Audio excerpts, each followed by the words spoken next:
रोका उन्होंने, और भगवान शिव और भगवान द्वारकाधीश कृष्ण कन्हैया ने बाणासुर को मुक्त किया,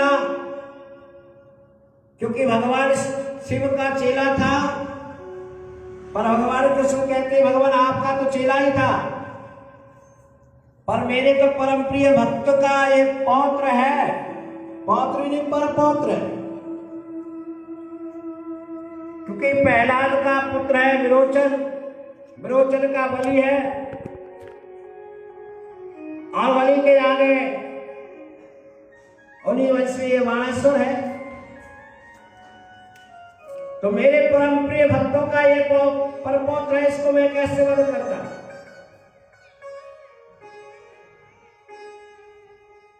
तो अनुरुद्ध और उषा का विवाह हुआ। इसी प्रकार से एक दिन देवर्षि नारद जी के मन में आई कि आज चला जाए कि भगवान इतना बड़ा प्रकर है, इतना बड़ा परिवार है, मैं संसार में जब घूमता हूं देखता हूं कि संसार के प्राणी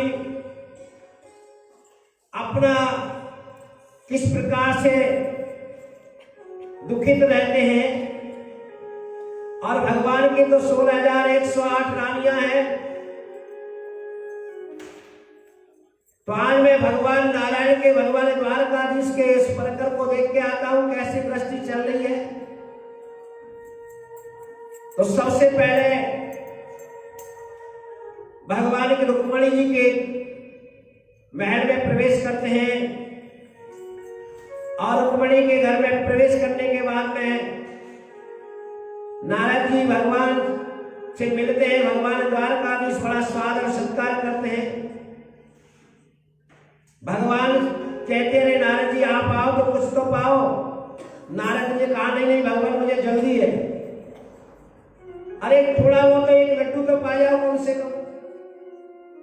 भगवान ने जब ज्यादा भाव दिया तो नारद जी एक लड्डू पाने लगे। फिर दूसरे महल में गए, भगवान मां संध्या उपासना कर रहे। अरे आइए आइए नारद जी आइए। नारद जी कहते नहीं भगवान मेरे को जाना है। अरे कुछ तो थोड़ा बहुत तो पाके जाओ। अब नारद जी प्रत्येक महल में जाते, प्रत्येक में कुछ ना कुछ भगवान जबरदस्ती में पवा देते हैं। अब नारद जी का तो पेट भर गया, और भगवान प्रत्येक रानी के साथ में कुछ ना कुछ काम करते हुए दिखाई देते। प्रत्येक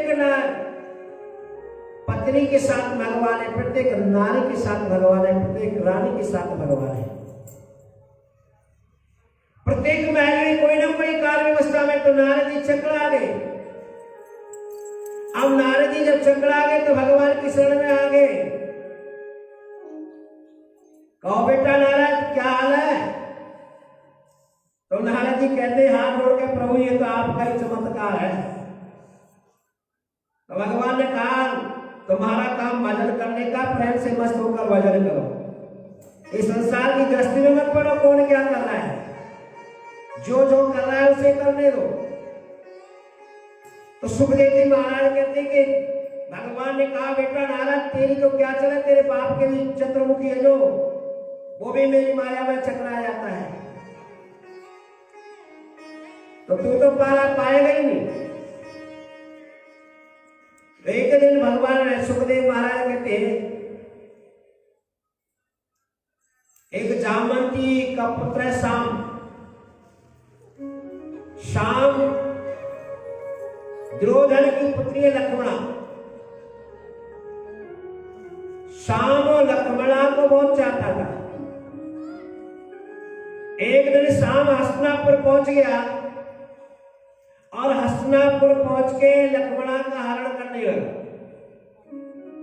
तो कौरवों ने मिलकर शाम को घेर लिया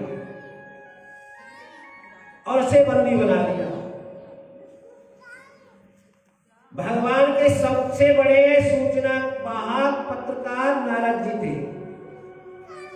अब नारद जी ने आकर द्वारका में ये सूचना दी कि कौरवों ने शाम को बंदी बना लिया है। इस कारण द्रोधन की पुत्री लक्ष्मणा के कारण। तो दाऊद जी महाराज दुर्योधन से प्रेम करते थे, क्योंकि दुर्योधन को अपना शिष्य मानते थे। तो दाऊद जी महाराज ने कन्हैया से कहा, आप मत जाइए, मैं जाता हूं और दुर्योधन को समझाकर लक्ष्मणा को साथ लेकर आ जाऊंगा, विवाह करके उसका। अब दाऊद जी महाराज जब हस्तिनापुर में आए तो सभी कौरवों ने बड़ा आदर सत्कार किया, स्वागत हुआ। अब स्वागत होने के बाद में दाऊद जी महाराज ने कहा, दुर्योधन जो लक्ष्मणा है वो शाम के साथ विवाह कर दे उसका। लक्ष्मणा आपकी पुत्री शाम को चाहती है, शाम बहुत सुंदर भी है, इसमें क्या बात है? तो दुर्योधन कहता है, महाराज गुरुदेव, हम आपको इसलिए सम्मान देते कि आपको हम अपना गुरु मानते हैं, पर गुरुजी अपनी औकात में रहना चाहिए। अरे आप जैसे ग्वाले कहां के राजा हैं और हम अपना साथ बैठाने उठाने लगे तो इतना वो कर दिया। दुर्योधन ने ऐसे शब्दों का बाण किया कि महाराज दाऊद चिलमिला गए। दाऊद महाराज को क्रोध आ गया, अपना हाथ और मूसल संभाला। दाऊद महाराज ने कहा, दुर्योधन ने अभी तो मेरा कृपा पात्र देखी है, अब मेरा गुस्सा क्रोध देख, मैं देख तो तेरा अभी क्या करता हूं। सारे हस्तिनापुर को भी गंगा जी में डुबेता हूं। तो जैसे हल निकाला, हल से गंगा जी का खींचना शुरू किया, पूरा हस्तिनापुर ऐसे डोलने लगा, पृथ्वी कांप गई। पितामह भीष्म ने कहा, दुर्योधन या तो अभी 2 मिनट में हस्तिनापुर डूब जाएगा गंगा में, या अभी 2 मिनट में समय है, तू जाकर क्षमा याचना मांग ले महाराज बलराम जी से। तो दुर्योधन तुरंत ही आया, बलराम जी से क्षमा याचना मांगी और कहा, महाराज मैं लक्ष्मणा का विवाह जामवंती नंदन शाम के साथ करने के लिए तैयार हूं। दाऊद महाराज ने कहा, ये विवाह और वही होगा द्वारका में। तो दाऊद महाराज अपने जामवंती नहीं शाम को लेकर लक्ष्मणा को लेकर द्वारका चले गए। तो बाद में दुर्योधन जी ने बहुत सा दान दहेज भेजा भर के रथों में। इस प्रकार से शाम और लक्ष्मणा का विवाह हुआ। एक दिन भगवान कृष्ण और दाऊद महाराज दोनों बैठे हुए। तो दाऊद महाराज ने कहा, कन्हैया हम बहुत दिन हो गए। अरे कन्हैया तुम परसों के कह गए आया, वर्षों बीत गए, वृंदावन ब्रज अभी तक वापस नहीं गया। ये तो काम हमेशा रहेगा, काम से तो कभी फुर्सत मिलेगी नहीं, काम से होगी ना कभी फुर्सत। अरे कभी समय निकाल के भगवान का भजन भी किया करो, भगवान की कथा का स्मरण भी करना चाहिए। काम से जीवन पर्यंत फुर्सत नहीं मिल सकती। तो दाऊद महाराज कहते हैं कि बहुत दिन के आए हम, परसों की कह के आए थे, वर्षों व्यतीत हो गए। दाऊद महाराज से कन्हैया ने कहा, द्वारकाधीश से कहते हैं, दाऊद भैया ऐसा कर आप चले जाइए, आप घूमे आइए, मैं कभी बाद में जाऊंगा। तो दाऊद महाराज ने कहा, अपने राम तो चले, तुम्हें जाना या नहीं जाना। तो दाऊद महाराज ब्रज वृंदावन में घूमने के लिए आए, चैत्र वैशाख 2 महीने की छुट्टी लेकर, चैत्र वैशाख के 2 महीने की छुट्टी लेकर दाऊद जी महाराज ने ब्रज में विहार किया। एक दिन सभी गोपाल लोग बैठे और गर्मी का समय था, तो गोपाल लोगों ने दाऊद जी से महाराज से कहा कि महाराज आज तो यमुना जी में स्नान किया जाए, जल विहार किया जाए। तो दाऊद जी महाराज कहा यमुना तो बहुत दूर है, चलो मैं यहीं बुला लेता हूं। तो दाऊद जी महाराज यमुना जी को आवाज लगाई और कहा रे यमुने इधर आओ। तो यमुना जी कहती वाह महाराज, ऐसे में घर घर घूमती रही ना नहलाने के लिए, तो मेरा काम तो हो गया। तो यमुना जी ने सुना नहीं, अनसुनी करती बात दाऊद जी महाराज। अब दाऊद जी महाराज को यह मुंह से निकाल लिया, अच्छा यमुने अभी पता नहीं आपको। जब हाल मुंह से निकाले तो यमुना जी धरतर कांपने लगी, कहीं महाराज मैं आपके बल पराक्रम को भूल गई थी। तो आज भी यमुना जी वृंदावन में सीधी धारा से नहीं रहती, टेढ़ी मेढ़ी धारा से रहती है, क्योंकि हल के द्वारा दाऊद जी महाराज ने खींचा तो टेढ़ी मेढ़ी हो गई। इसी प्रकार हस्तिनापुर में भी कोई जाके देख लेना कि गंगा जी इस तरीका से कृषि तरीका चुकी हुई है। ये द्वापर युग की बात है, कलयुग में आपको मैं बता रहा हूं। तो सुखदेव जी महाराज कहते कि खूब 2 महीना वहां रहे और आनंद उठाया दाऊद जी महाराज ने। इधर जैसे ही दाऊद जी महाराज द्वारका छोड़ के गए तो जो राजा भगवान कृष्ण द्वारकाधीश से चिढ़ते थे वो अपनी नई नई योजना बनाने लगे। एक पांडुरंग नरेश था, वो अपने आप को वासुदेव समझता था, वासुदेव कहता था अपने आप। उसने 2 नकली हाथी बना लिए थे, एक उड़ने वाला गरुड़ भी बना लिया था, एक उसका मित्र था काशी नरेश, उस काशी नरेश ने उसको भर दिया।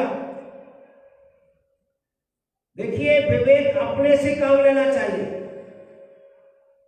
हमें 3 प्रकार से विद्या मिलती है, एक पुस्तक के द्वारा, एक सुनकर और तीसरी अपनी। या तो हमने पढ़ा है या सुना है, और सुनने पढ़ने के बाद में भी अपना निजी विवेक से काम करना चाहिए, क्योंकि सामने वाला हमें कोई फुर्सा तो नहीं रहा, सामने वाला हमारे गलत तो कोई सलाह नहीं दे रहा, तो निजी विवेक से काम करना चाहिए, दूसरे की बात में नहीं अपना काम बिगाड़े कभी।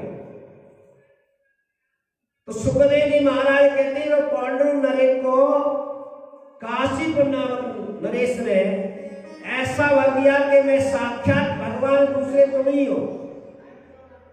और उन्होंने कहा कि मैं पूजवाना शुरू करता हूं, आप भगवान बनिए। अब अनेक अनेक जगह सभा होने लगी उनकी, जयकारे पांडुरंग नरेश भगवान की, वासुदेव की जय।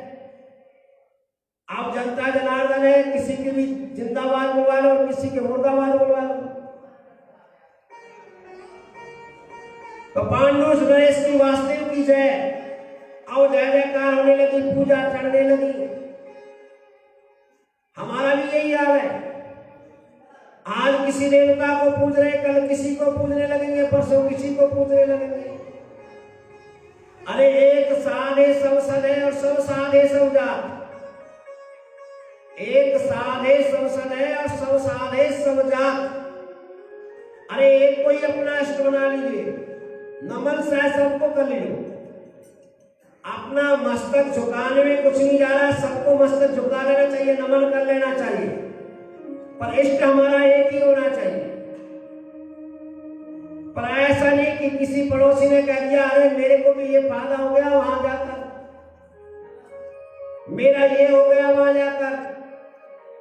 तो कच्चे प्रलोभन में, लोभ में कभी नहीं फंसना चाहिए।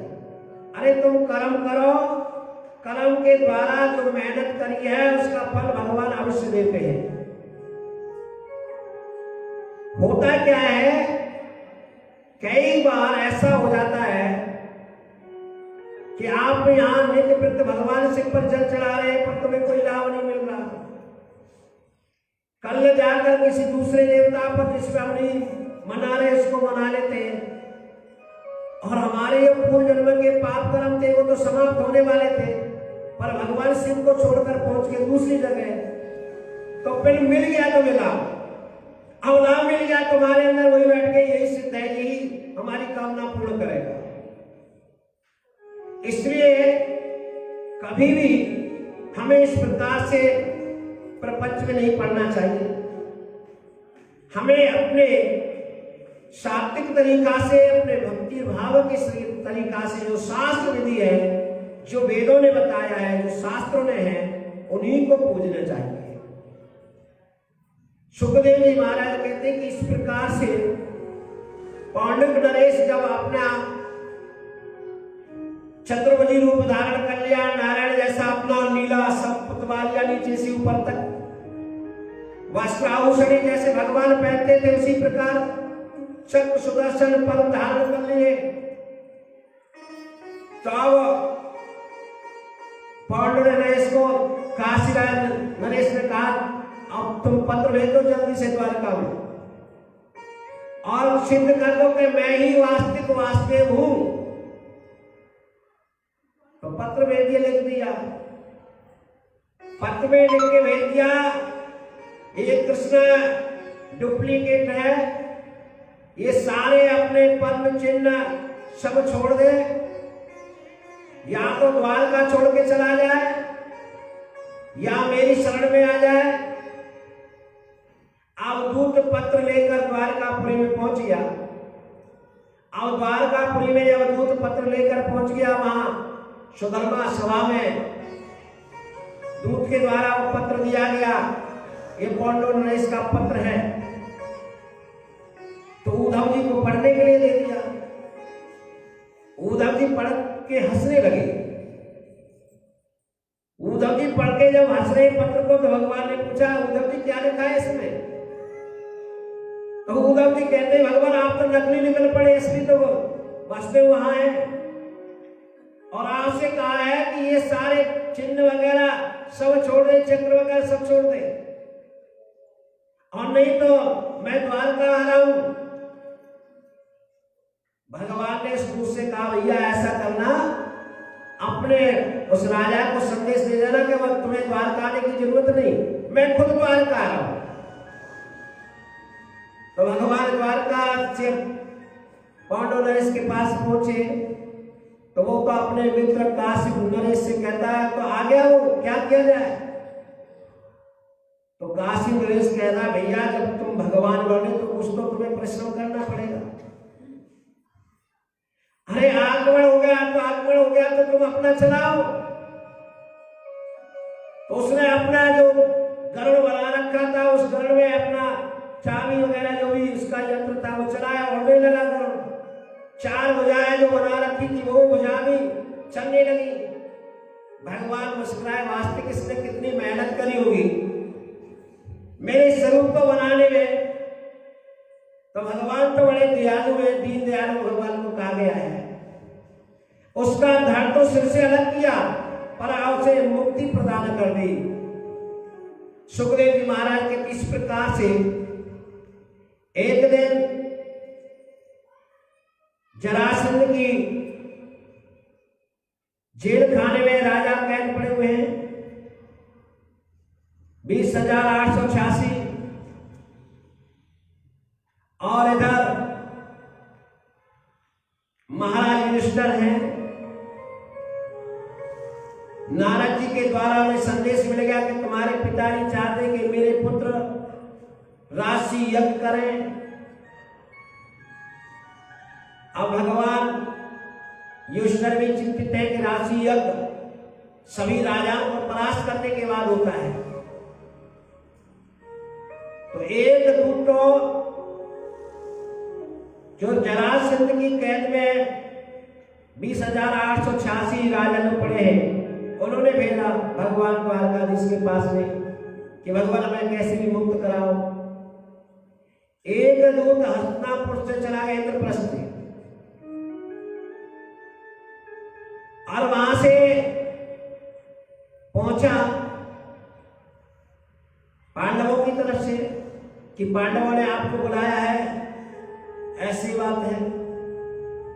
तो भगवान द्वारका की सलाह करी उद्धव जी से कि उद्धव जी पहले किस जगह पर जाया जाए, पहले कहां पहुंचे। उद्धव जी ने कहा पहले हम इंद्रप्रस्थ चले पांडवों के पास में। तो भगवान अपने परकर के साथ, अपने परिवार संबंधियों के साथ में द्वारका में से इंद्रप्रस्थ में आ गए।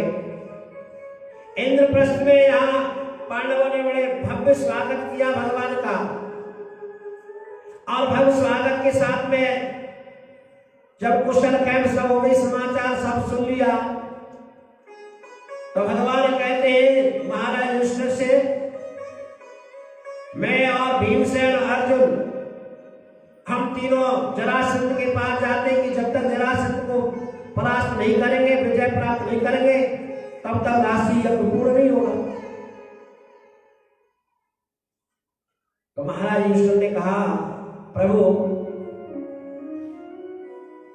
ये अर्जुन और भीम मेरे दोनों नेत्र हैं और आप मेरे हृदय हैं। मैं ना नेत्र खोना चाहता हूं, ना मैं अपने हृदय के अंदर आप निवास कर रहे हैं उसको खोना चाहता हूं। चाहे यज्ञ हो या ना हो, पर मैं तीनों में से किसी को खोना नहीं चाहता।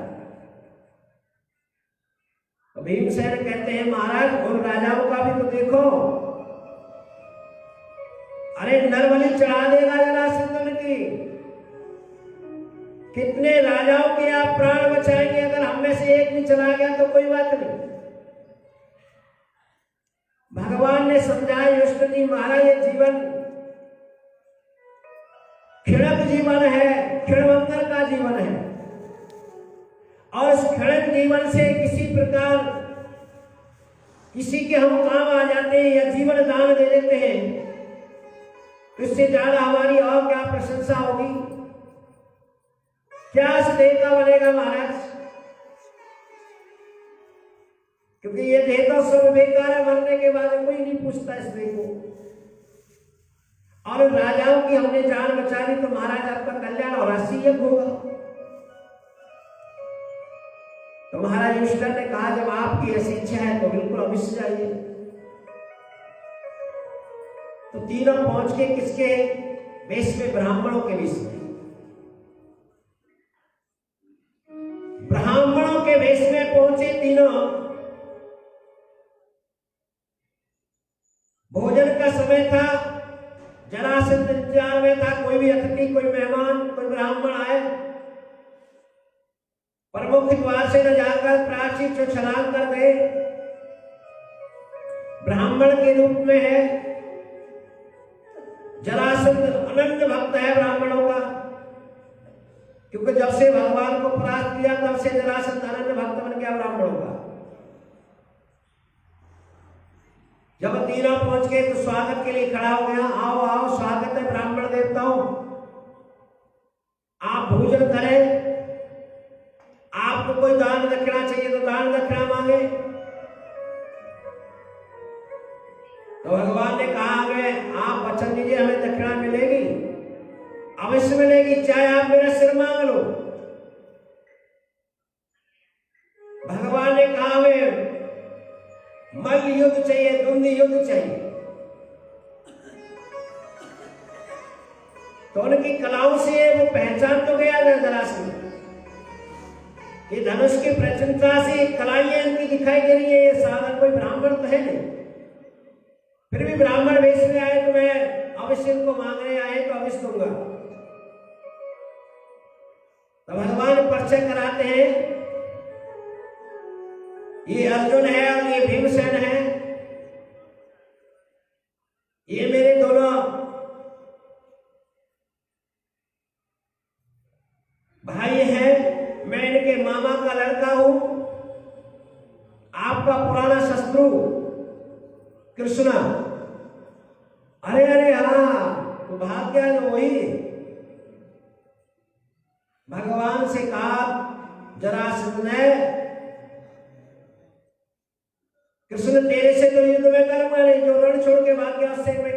करूंगा। और ये अर्जुन 1.5 हड्डी का है, ये भी मान लीजिए दुर्ग युद्ध के लायक नहीं है। हाँ, ये भीम जरूर हट्टा कट्टा तगड़ा है, इसके साथ युद्ध हो सकता है। युद्ध की शर्त और नेम, जो मुझे खाने के लिए मिलेगा, जो व्यवस्था मुझे मिलेंगी, वही व्यवस्था भीमसेन को भी प्राप्त होगी। अब तो महाराज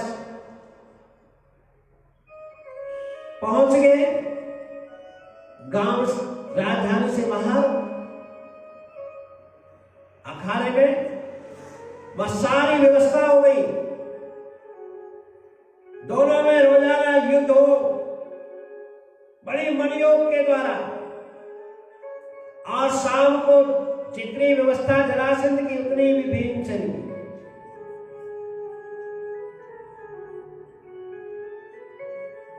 तो युद्ध करते करते समय व्यतीत हो गया। बहुत 27 दिन हो चुके। भीमसेन कहते महाराज, मैं अपना इतना रक्त रंजित हो गया हूं, मेरे एक हड्डी में दर्द है, पसली में दर्द है,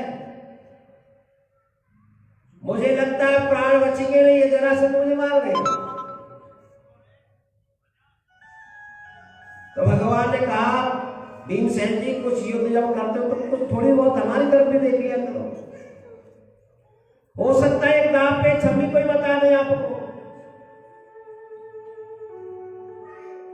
एक आध दांव पे हमारा भी चल जाएगा। तो भीमसेन जब दूसरे दिन युद्ध करने के लिए गया, तो भगवान की तरफ वो दृष्टि करी। तो भगवान ने एक घास का तिनका उठाया, और तिनका उठा के भगवान ने तोड़ के विपरीत दिशा में फेंका। तो भीमसेन को जोश आया, उसकी बाई जंघा पर अपनी दाई जंघा को रखा और जोर से दोनों जंघा को चीर दिया और विपरीत दिशा में फेंक दिया।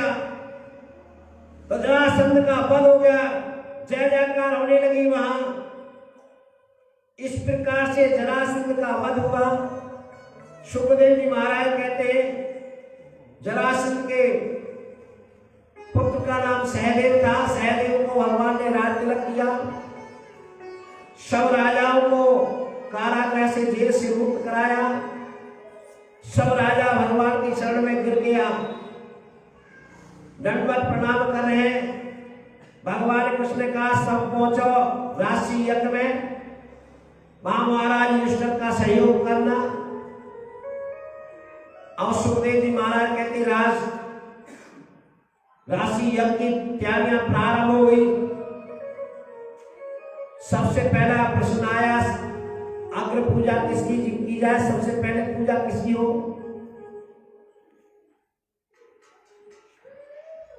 तो यहां भगवान कृष्ण के नाम का अनुमोदन कर दिया,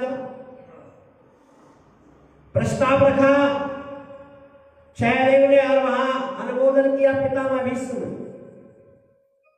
पितामह भीष्म ने अनुमोदन कर दिया। तो अग्र पूजा के लिए भगवान की तैयारी होने लगी। अब शिशुपाल खड़ा हो गया, क्यों जब से रुक्मिणी को चुराकर हरण करके भगवान ले गए हैं, तब से शिशुपाल भगवान का कट्टर विरोधी बन गया। सबसे बड़ा शत्रु भगवान को मानता है। जब तक शिशुपाल 100 गाली न दे ले, तब तक चैन नहीं आता था उसको। आओ तो भगवान ने गाली देना प्रारंभ हुआ। इधर नकुल और सहदेव, भीम आदि खड़े हो गए। तो भगवान ने इशारा करके सबको बैठा दिया कि आप खड़े हुए तो इसके जो साथ में है वो भी खड़े हो जाएंगे। पितामह भीष्म भी शिशुपाल की इस बात को, गालियों को सुनकर हंसते हैं, पर कोई नहीं बोल रहा, केवल शिशुपाल बोल रहा है। और शिशुपाल गालियां देता शुरू, भगवान भी इंतजार में कि कहां इसकी सौगानी और कहां इसका सिर धड़ से अलग हो। जैसे जैसे धीरे धीरे बढ़ता गया, भगवान ने से गिनती कराता है। भगवान ने कहा काली इतनी हो गई, शिशुपाल सावधान हो जाओ। आज आप मेरे भुआ के पुत्र नहीं होते तो मैं एक गाली एक अपराध में इस सिर धड़ से अलग कर देता, पर आपको अभी भी मैं सावधान कर रहा हूं। और शिशुपाल ऐसे कहां मानने वाले थे, अपने गालियों का अंबार लगा दिया। अब गालियां इतनी दी तो भगवान ने गिनती की तो 100 जैसे गाली हुई, फिर भी सावधान किया भगवान ने। भगवान जीवन में हमें बार बार सावधान करते, होशियार करते, पर हम वास्तविक में इतने वासना और कामों में रहते कि हम सावधान नहीं हो पाते। तो जैसी 101 गाली हुई, भगवान ने चक्षु दर्शन का आह्वान किया। चक्षु दर्शन ने धड़ से सिर अलग कर दिया। एक ज्योति शिशुपाल में से निकली और भगवान में समाहित हो गई। तो सुखदेव जी महाराज कहते अब जितने भी शिशुपाल के पक्ष के लोग थे सब शांत बैठे रहे, किसी ने भगवान का विरोध नहीं किया। क्यों नहीं मालूम है, विरोध करेंगे तो हमारा भी धड़ से अलग हो जाएगा, धड़ से सिर अलग हो जाएगा। इसलिए शांत होकर भगवान की पूजा की। राजसी यज्ञ प्रारंभ हो गया, नाना प्रकार की भेंट आने लगी दुर्योधन को। और सब भेंट जितने भी उपहार सम्मान मिलेंगे उनको सबको दुर्योधन लेगा। एक तो दुर्योधन के क्यों रखा, भाई लोग पूछते प्रश्न करते हैं कि दुर्योधन ने पांडवों से इतना बैर रखता था, इतना द्वेष रखता था, तो दुर्योधन को ही कोषाध्यक्ष क्यों बनाया? भाई इतना बैर रखने वाला तो सारे कोष को खर्च कर देगा। पर दुर्योधन के हाथ में ऐसी रेखा थी, उसे कितना भी खर्च कर ले वो कोष खत्म नहीं होता था, धन खत्म होने वाला नहीं थी, ऐसी रेखा थी। और जो कोई प्रदान कर रहा है 2 रुपए तो वो 4 रुपए उस कोष में जमा होते थे। इतना दुर्योधन की हस्तरेखा थी इस प्रकार की। और दूसरा, भगवान चाहते थे कि ये पांडवों का वैभव देखे, क्योंकि पांडवों का जितना वैभव देखेगा उतना पांडवों से द्वेष करेगा। इसलिए कोषाध्यक्ष दुर्योधन को रखा गया। जितने उपहार मान सम्मान सब मिले दुर्योधन ने संभाले। उसके बाद में भस्म स्नान, जल स्नान हुआ, जल विहार कर रहे हैं सभी।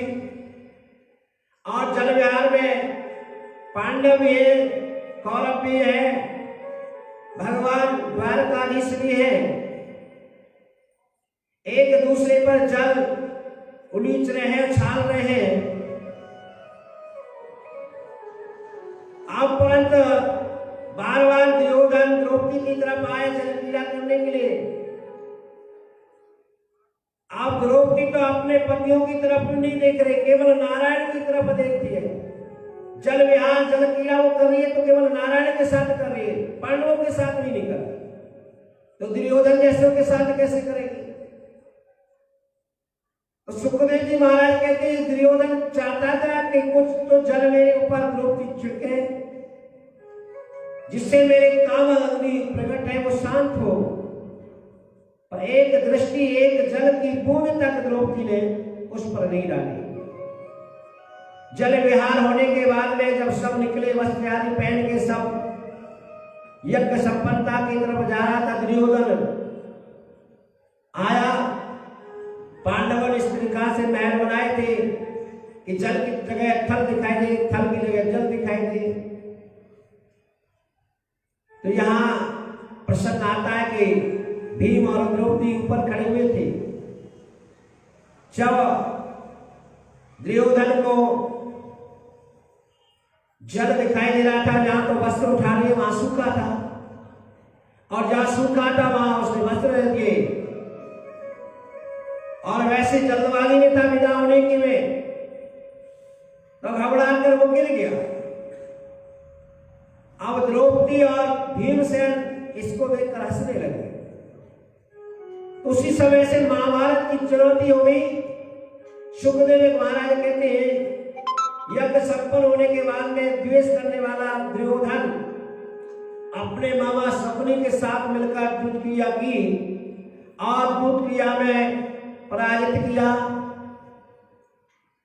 पराजित होने के बाद में महाराज युधिष्ठिर ने अपने भाइयों को, द्रौपदी को भी दांव पर लगा दिया। अब द्रौपदी का दांव पर लगाने के बाद में दुशासन, जिसमें 10 हाथियों का बल है, वो द्रौपदी का चीर हरण कर रहा है। सबकी तरफ द्रौपदी देखती है। श्रीमद् भागवत कथा से ये संकेत मिलता है कि हमारा संसार के जितने भी संबंध हैं, जितने भी बंधु हैं, वो केवल मात्र हमारे खिलौने हैं, खेलने के लिए जीवन है। वास्तविक हमारा रक्षक है। हमें शरणागति जाना है तो प्रभु की में जाना है। तो आज द्रौपदी सभी महावत बलियों की तरफ देख रही है, पतियों की तरफ, पिता में भीष्म की तरफ, गुरु द्रोणाचार्य कृपाचार्य की तरफ, पर जिधर की तरफ द्रौपदी दृष्टि करती है उधर ही सब नीची दृष्टि कर लेते हैं। द्रौपदी देखती है, अब अपने हाथ से रोक रही है, अपना बल लगा रही है, पर अपने बल से भी जब उसे भरोसा उठ गया कि मैं भी अपने बल से नहीं रोक सकती, तो द्रौपदी ने दोनों हाथ उठा लिए और दोनों हाथ उठाकर भगवान की तरफ पुकार रही है, चले आओ गिरधारी, आज तुम मेरी लाल कैसे रखोगे, अब मैं कहां जाऊंगी, कैसे जाऊंगी। तो द्रौपदी अपने स्वर के हिसाब से पुकार रही है भगवान को। सुन द्रौपदी बेचारी बोली, आओ गिरधारी, मोहे आस है तुम्हारी और जाऊंगा के द्वार, मोहे आस है तुम्हारी और जाऊंगा के द्वार। तब गज ने पुकारो तब गरुड़ चढ़ धार, गज ने पुकारो तब गरुड़ चढ़ धार।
भगवान अभी आकर केवल भोजन की थाली पर बैठे ही थे। भोजन रुक्मिणी ने परोस दिया है, पर भगवान भोजन करने के तैयार नहीं है, ऐसे लग रहे हैं, छटपटा रहे हैं। रुक्मिणी जी पूछती है, क्या बात है भगवान, कोई किसी भक्त पर आपत्ति आ गई है क्या?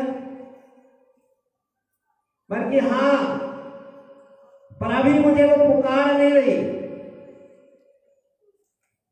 जब द्रौपदी ने अपना सारा बल हार गई, अपने आप को भी छोड़ दिया, जब द्रौपदी ने जैसे पुकारा तो भगवान स्वयं वस्त्र का अवतार धारण करके आ गए और वस्त्र बना दिया।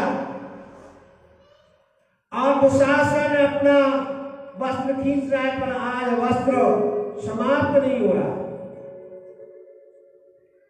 स्वयं ढक गया वस्त्रों में, फिर उछालता है, फिर निकालता है।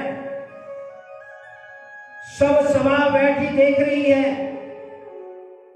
पितामह भीष्म ने धृतराष्ट्र से कहा,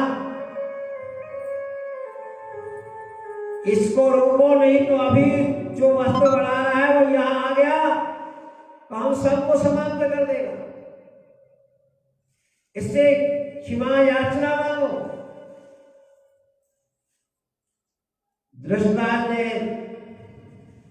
जब द्रौपदी से कहा, अरे बेटी हमें क्षमा कर देना, माफ कर देना, और जो चाहे तूने।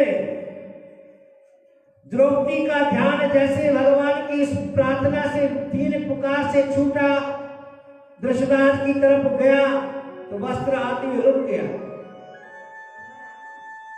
सुखदेव जी महाराज के इस प्रकार से भगवान ने द्रौपदी को वस्त्र अवतार धारण किया, क्योंकि चक्रधर से जब शिशुपाल का सिर अलग किया था तो भगवान की उंगली में रक्त निकल आया था, खून आ गया था। तो द्रौपदी ने चीर बांधी। भगवान कितने दयालु हैं कि द्रौपदी ने एक छोटी सी चीर बांधी और हजारों मीलों का वस्त्र प्रदान कर दिया भगवान ने। आप 1 रुपया भी भगवान को देते हैं आकर, तो कई गुना आपको जाकर 10 गुना, शास्त्र बताता है 10 गुना आपको वापस मिलता है। पर तो डायरेक्ट नहीं मिलता, इनडायरेक्ट आता है। क्योंकि डायरेक्ट मिलने लगे तो शायद चढ़ाने वाले, दान करने वालों की लेने लग जाएगी, लेने वाला पैदा नहीं होगा।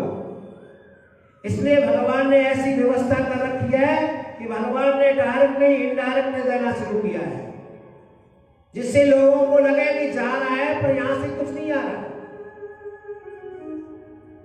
अरे एक व्यापारी होता है, व्यापार करता है तो धन वापस आता है, लाभ मिलता है। पर मंदिर में आपने 50-100 रुपए चढ़ा दी तो आपको लाभ तो कहीं 100 के 200 तो मिले नहीं, या 100 के 1000 तो 10 गुना तो मिला नहीं, मतलब 100 का नोट भी आपका चला गया खामा खाम की। इसलिए आदमी सोचता है कि मैं क्यों जाऊं, अरे व्यापार में लगाऊंगा तो दुगना तिगना प्राप्त होगा। पर भगवान इसलिए ही पर्दा रखते हुए भक्तों से उसे 10 गुना करके वापस करते हैं। अरे इस मर्म को हर कोई नहीं जानता, इस मर्म को तो बहुत कम ही लोग जान पाते, और जान पाने के बाद में भी करने वाले बहुत कम हैं। जानते हुए भी बहुत कम लोग कर पाते हैं, क्योंकि विश्वास नहीं हो पाता उनको, और जब तक विश्वास नहीं तो कुछ भी नहीं है। इसलिए भगवान उससे वापस कई गुना प्रदान करते हैं। सुखदेव जी महाराज से परीक्षित जी ने कहा, राजन, भगवान परीक्षित जी प्रश्न कर रहे हैं अपने गुरुदेव से, गुरुदेव जी आपने बताया कि भगवान दीन बंधु है, दीनानाथ है। अभी ऐसा कोई प्रसंग तो आपने सुनाया नहीं मेरे को कि जिस दीन बंधु दीनानाथ का कल्याण किया हो भगवान ने। सुखदेव जी महाराज मुस्कुराए, तारे वाह राजन, धन्य आपने तो सबके कल्याण के लिए ऐसा प्रश्न किया। बहुत अच्छी हम कथा सुनाते हैं आपको।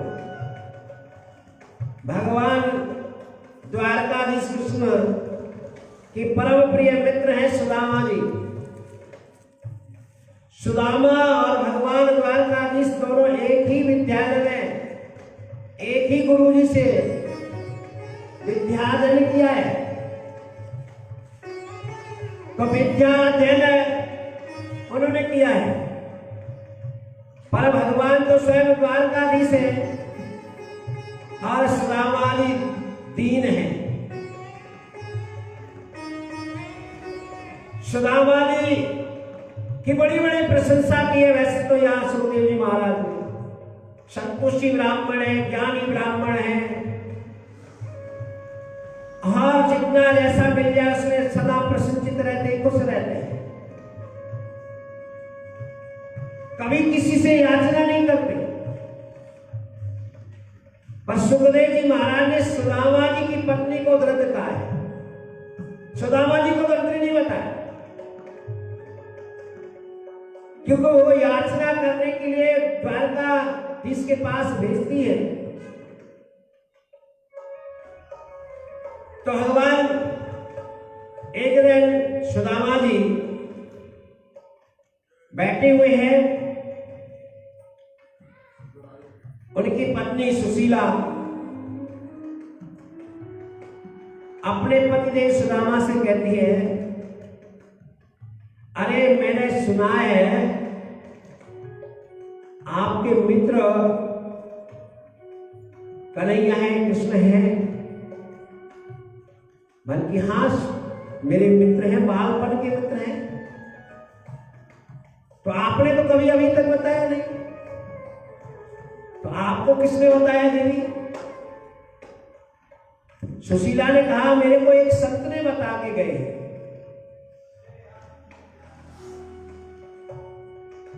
तो सुदामा जी ने जब देखा, और आप कभी उनसे मिलने के लिए भी नहीं गई, कभी गई उनकी चर्चा भी नहीं करी,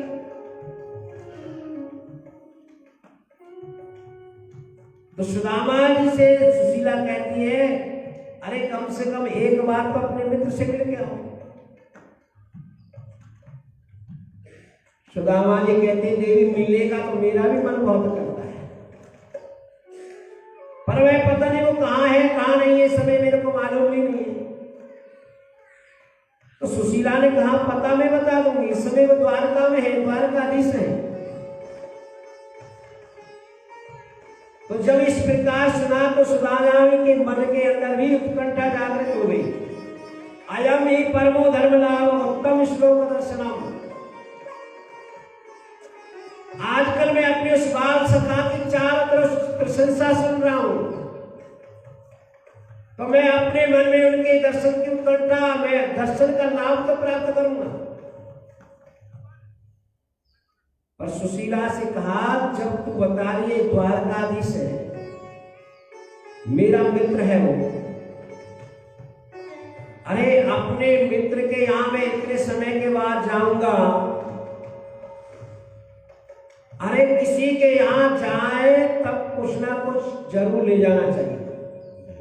चाहे रिश्तेदार के यहां जा रहे हो, चाहे मित्र के यहां जा रहे हो, उस प्राणी के यहां कुछ भी नहीं तो कम से कम बच्चों के चॉकलेट तो जरूर ले जाए, पर खाली हाथ ले जाए। खाली हाथ हमारी संस्कृति की परंपरा नहीं है। तो देवी कुछ हमें वहां भेंट चाहिए और हमारे पास तो कुछ है ही नहीं। भगवान सुशीला कहती है, इसका प्रबंध मैं कर देती हूं। वो झट से गई 4 ब्राह्मणियों के पास में, और 4 ब्राह्मणी से तंदूल ले आई, एक मुट्ठी, 4 मुट्ठी तंदूल को एक पुराना सा टूटा फटा सा कपड़ा मिल गया, उसमें सुशीला ने बांध दी। और सुशीला ने कहा, प्रभु अब जाइए और एक मेरा संदेश कह देना अपने मित्र से। कौन सा संदेश देवी? एक मास है 2 पक्ष, एक मास में में 2 पख 2 एकादशी, एक मास में 2 पख 2 एकादशी हो, और सोई प्रभु दीन दयाल मेरे घर में नित्य प्रतो एकादशी हो। हे दीन दयाल, मेरे घर में तो नित्य प्रत रोजाना ही एकादशी होती है। एक मास में 2 पख पड़ते हैं और एक पख में एक एकादशी पड़ती है, पर सुदामा के घर में तो नित्य प्रति ही एकादशी है। क्यों? जिस दिन बालक भोजन मांगते हैं और कुछ घर में नहीं मिलता तो मैं उन्हें कह देती हूं कि आज एकादशी का व्रत है। तो भगवान सुदामा जी अपने चल दिए हैं भगवान के लिए। सुदामा जी अपना गुनगुनाते जा रहे हैं कि बड़ी दूर नगरी कैसे आऊं कन्हैया तेरी बड़ी दूर नगरी। तो इस प्रकार से सुदामा जी गुनगुना रहे हैं। दूर नगरी बड़ी दूर नगरी, दूर नगरी बड़ी दूर नगरी, कैसे आऊं रे कन्हैया, कैसे आऊं रे सवैया, तेरी द्वारका नगरी बड़ी दूर नगरी, दूर नगरी बड़ी दूर नगरी, दूर नगरी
बात न वापस आए, तेरे नैना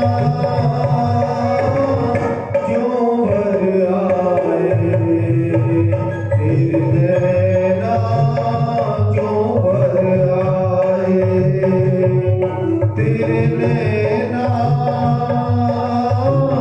क्यों भर आए, तेरे नैना क्यों भर आए।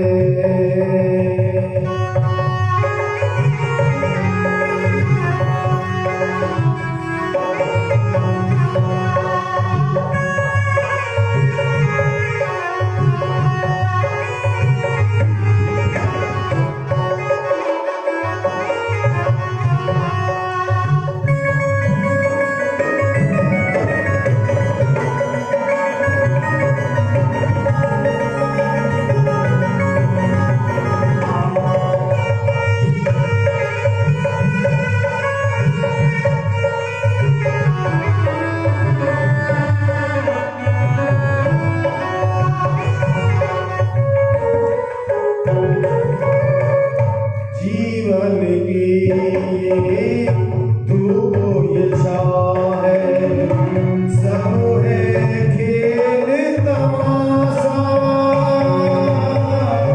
मन में आग मिचौली खेले, आशा और निराशा,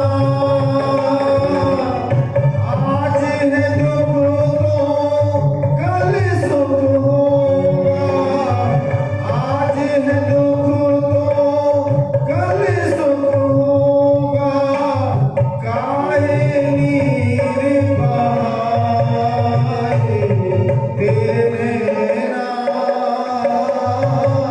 क्यों दुख पाए, तेरे नैना क्यों भर आए, तेरे नैना क्यों भर आए, तेरे नैना क्यों भर आए। बोले द्वारकाधीश भगवान की जय। जय जय श्री राधे, जय जय श्री राधे, जय जय श्री श्री राधे।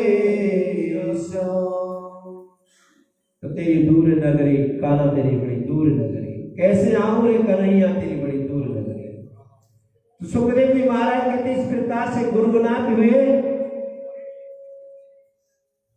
सुदामा जी जा रहे हैं, और सुदामा जी थक थक गए तो एक वृक्ष के नीचे सो गए। और सुदामा जी जब सो गए तो भगवान ने कहा कि भी हम भी कुछ सेवा कर रहे हैं। तो भगवान ने चमत्कार किया और सुदामा जी सोए तो किसी वृक्ष के नीचे किसी जगह, और भगवान ने उठाकर द्वारका नगरी में पहुंचा दिया। अब जगह तो नींद खुली तो भैया देख रहे चारों तरफ बड़े बड़े महल। सुदामा जी कह रहे भैया आप कहाँ गए? अरे कौन से शहर में पहुंच गए? तो सुदामा जी कहते हैं जो कहाँ पथिक कोई रास्ता गिर निकल रहा था, उससे पूछा कि भैया द्वारका कहाँ है? वो शहर है द्वारका, द्वारका 6। तो सुदामा जी कहते भैया मैं 6 द्वारका की बात नहीं कर रहा, केवल मात्र एक द्वारका की बात कर रहा हूं। पथिक समझ गया ये गुजराती नहीं जानता, ये हिंदी जानता होगा। तो कहा महाराज यही द्वारका है, द्वारका में खड़े हैं। तो भैया द्वारका में खड़े हैं, तो भैया वो कन्हैया का घर कहाँ है? पथिक ने कहा कौन कन्हैया, कहाँ का कन्हैया? कोई मकान नंबर, कोई मोहल्ला नंबर, कोई गली नंबर तो बताओ महाराज। अरे भैया कन्हैया, कृष्ण कन्हैया। अरे राम राम, आप हमारे महाराज को इस तरीका से पुकार रहे, बड़े बड़े विशेषण लगते, राजा अधिराजा श्री कृष्णचंद्र जी महाराज। अब सुदामा जी ने सोचा इतने विशेषण लगाए तो मेरी जीवी नहीं पड़ गई। भैया यही समझे वो उसी के घर जाना है। तो सुदामा जी से पथिक ने कहा, रागी ने कहा चले जाइए, सामने बड़े बड़े जो महल दिखाई दे रहे सब उन्हीं के हैं। तो सुदामा जी प्रथम महल रुक्मणी कहीं मिल गया, रुक्मणी के महल के अंदर गए तो वहां दौड़ीदार खड़े थे, चौकीदार। तो उन्होंने पूछा महाराज कहाँ जाना है? भैया जाना कहीं नहीं, अपने बालपन के सखा से मित्र से मिलने आए। अरे भैया महाराज कहाँ किससे मिलना है? अरे आपके महाराज से मिलना है, कृष्णचंद्र से। अरे प्रभु कोई विशेषण तो लगा के बुला करो। तो महाराज आपको मिलना है तो रुको, आपका नाम क्या है बताना ना। भैया सुदामा नाम है मेरा। अब द्वारपाल भगवान के पास पहुंचा। द्वारपाल ने कहा, भगवान बड़े बड़े सिद्ध महात्मा देवता बड़े बड़े आपके दरबार में आते हुए देखे, पर आज ऐसा विचित्र आया है, विभूति आई है, हमने देखा ही नहीं, पहली बार आपसे कह रहा हूं। वो भी कह रहा हूं मेरा सखा है, वो आपको अपना मित्र होना है। तो भगवान कहते भैया क्या पहचान क्या है, कैसा है? तो द्वारपाल कहता, शीश पे पगा न जगा, तन पर प्रभु जान कोई आयो सो ग्रामा, धोती फटी सी लटी दुपटी और पाहुन पाइन की सामा, द्वार खड़ो दिच रहो जग सो वसुधा अभिरामा, पूछत दीन दयाल को धाम, अपनो नाम बतावत सुदामा। जैसी सुदामा नाम द्वारपाल ने लिया तो भगवान तो तुरंत दौड़ पड़े। सुदामा सभा भी चिंतित हो गई कि आज तक सिद्ध महात्मा पुरुष जितने भी गए उनके लिए भगवान ऐसे नहीं दौड़े कभी। सब रानियां भी आश्चर्यचकित होकर देख रही है। भगवान दौड़ पड़े पीताम्बर समान में, भगवान ने पहन भी नहीं पहनी और सीधे दौड़ पड़े, दौड़ लगा दी द्वार की तरफ।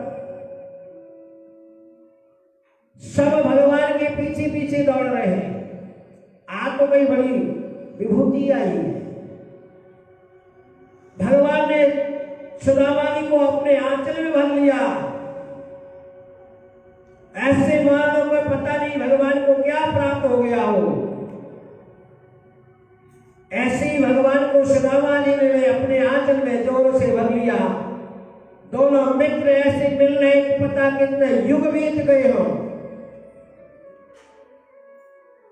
भगवान ले गए, अपने सिंहासन पर बैठाया। भगवान ने सिंहासन पर बैठने के लिए सुदामा जी तैयार नहीं, फिर भी जिद पड़ गए। भगवान स्वयं भगवान सिंहासन पर बैठाकर सुदामा जी को नीचे बैठ गए और अपना पीताम्बर लेकर सुदामा जी के जो चरणों में धूल लगी थी उस धूल को झाड़ने लगे। और धूल को झाड़ते झाड़ते भगवान के जैसे हाथ नीचे की तरफ गए तो सुदामा जी के चरणों में अनगित कांटे चुभे हुए थे। अनगित कांटे चुभे, कहीं कहीं तो फफोले पड़ रहे थे और कहीं ऐसे थे तो वो मिट्टी भरभरा कर बराबर हो गई। इस हाल को देखकर भगवान ने रुक्मणी को आज्ञा दी, जाओ चरण धोने के लिए जल ले जाओ। तो स्वयं रुक्मणी देवी चरण धोने के लिए जल के लिए गई थी। ऐसे बिहार विवाहिन सोबे, कंटक जाल लगे पग जोए, हाय सखा दुख पायो महातो,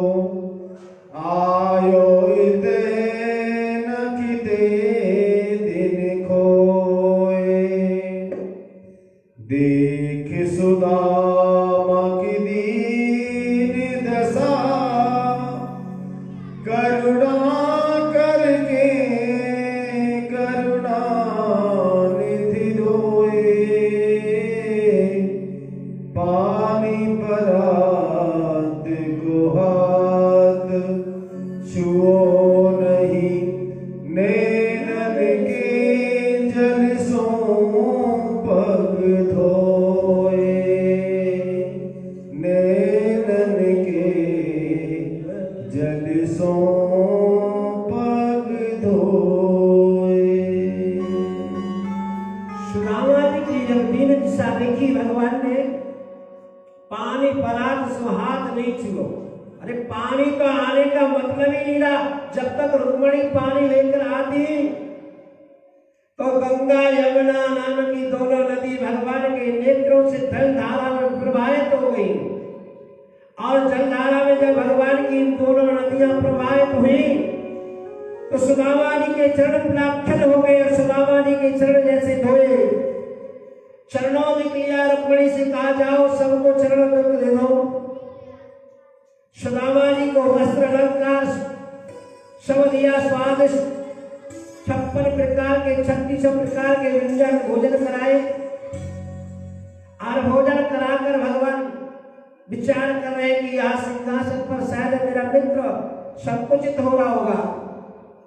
तो अपने मित्र को भगवान अपने निज महल में ले गए, और वहां बिल्कुल सुंदर सी तकिया, हाथी के दांत के सफेद सी चादर इस प्रकार से बिल्कुल सफेद बिछी हुई है, और भगवान अपने मित्र को उस पर सुला देते हैं और अपने चरण दबाने लगते हैं। रुक्मणी आदि देखती है, हाथ तक भगवान के इतने भक्ताएं, इतने देवताएं, इतने सिद्धाएं पर स्वयं सेवा कर रहे हैं।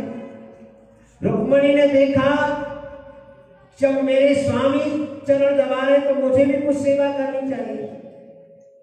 तो रुक्मणी एक तरफ खड़े होकर बेचारी भगवान की पंखा डुलाने लगी, और पंखा डुला रही है रुक्मणी। आज भगवान सुदामा जी का भाग देखिए, क्योंकि स्वयं लक्ष्मी नारायण भगवान की सेवा कर रहे हैं। सुदामा जैसा प्रत्यागी, सुदामा जैसा भीतनागी, सुदामा जैसा निष्ठावान, सुदामा जैसा प्रभु भक्त आज बन के तो कोई दिखाए। किसी से कोई कहने रहे भैया सुदामा बन जाना, स्वरूप बन जाना, भैया हम अपने बालक को सुदामा नहीं बना। अरे सुदामा जैसा भाग तो किसी का हुआ ही नहीं। सुदामा जो स्वयं भगवान नारायण जिनकी चरण सेवा कर रहे हैं, लक्ष्मी स्वयं पंखा जिनके ढुला रही है, उस सुदामा का भाग किसने लिखा होगा? आज सुदामा को क्या नहीं है। सुखदेव महाराज के इस प्रकार से सेवा से आनंदित हो गए सुदामा जी, और सुदामा जी आनंदित होकर मन ही मन में हर्षित हो रहे हैं। अब धीरे धीरे दोनों मित्र बहुत दिन के बाद मिले हैं। हाँ, तो ऐसा आदमी भी हो गया, कितने भी दिन बाद कोई मित्र मिला हो, कितने भी दिन बाद कोई मेहमान आया हो, पर ये आधुनिकता युग ने वास्तविक जो प्रेम था होता था, वो प्रेम आज के युग में छीन लिया है। कितना पुराना मित्र, कितना पुराना मेहमान, कितना हमारा प्रेमी हो, हमारा इस आधुनिक युग ने क्या कैसे छीन लिया। या तो हम मोबाइल में लग जाएंगे या टीवी देखने लग जाएंगे, 2-4 बात केवल राजी खुशी पूछी और अपने या तो मोबाइल या टीवी में लग जाते हैं। पहले ऐसी मित्रता, ऐसा संबंध होता था प्रेम का कि पूरी रात भर वार्तालाप करते करते निकल जाते थे। आज प्रेम नहीं, आज तो केवल खाना पूर्ति है। पास है नहीं। स्नेह का नाम संबंध जो है वो किसी के पास नहीं। स्वयं द्वारकाधीश्वर कृष्ण अपने मित्र सुदामा से वार्तालाप कर रहे हैं। पुराने समय की बात याद आ गई तो आज समझो बुढ़ापे में ऐसा लगा युवा हो गए हो, जवान हो गए हो। वो पुराने समय की वार्तालाप सुने तो भगवान कृष्ण कहते रहे, भैया सुदामा कोई विवाह हुआ है नहीं हुआ? भगवान से सुदामा जी कहते हैं, अरे वाह, तुझे मेरे विवाह की बड़ी पड़ी है। अरे मैं तो इसलिए पूछ रहा हूं कि आप जब गुरुकुल में पढ़ते थे मेरे साथ में, तो जब बाबा बनने का ज्यादा भूत चढ़ा हुआ था तुम्हारे पास, तो कहीं ऐसा तो नहीं आप बाबा ही बन गए हो, पक्कड़ दास बन गए हो? भाई ना भैया, विवाह हो गया है। तो भगवान कृष्ण कहते रहे, वाह, विवाह में मेरे को बुलाया भी नहीं, निमंत्रण भी नहीं दिया। बस भैया हो गया जल्दी में। अरे आज विवाह के कारण, तेरी भाभी के कारण मैं तेरे से मिलने आया हूं। तेरी भाभी के कारण ही मैं तेरे से मिलने आया हूं। अगर सुशीला ने ना भेजा होता तो मैं नहीं आ पाता। तो आज तेरी भाभी ने मुझे भेजा है। तो भगवान कहते, भाभी ने कुछ भेजा है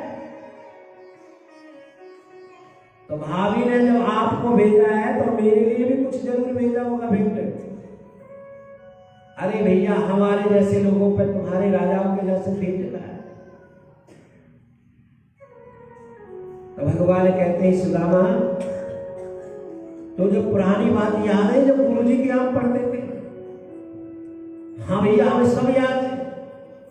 देखिए, एक दिन हम जंगल में समझा लकड़ी मिलने के लिए गए थे। उस समय इतनी भयंकर वर्षा हुई कि हम दोनों पेड़ पर रात गुजारी और सुबह ढूंढते ढूंढते गुरुजी हमें शिष्यों के साथ में आए। गुरुजी हमसे कितना स्नेह, कितना प्यार करते। गुरुजी हमारी रात भर चिंता में सोए नहीं। भैया, मेरे को सब बात याद है। तो सुदामा वो याद बात नहीं याद है क्या? कौन सी? अरे वो जब सर्दी पड़ रही थी तो मैं ऊपर पेड़ के नीचे ऊपर चढ़ा हुआ था, तो पेड़ के नीचे बैठा हुआ था। तो सुदामा विचार करने लगी, ये पुल पट्टी खोलेगा। अरे कन्हैया, तू पुरानी बात में छोड़, जो बीत गई भैया बीत गई। अरे नहीं, याद तो हो गई आपको। अरे बात फिर वही कोई और बात बता। तो सुदामा जी फिर घुमाने के चक्कर में, भैया ऐसा चल, तेरे तो मेरी बात पूछ ले, ब्याह हुआ नहीं हुआ?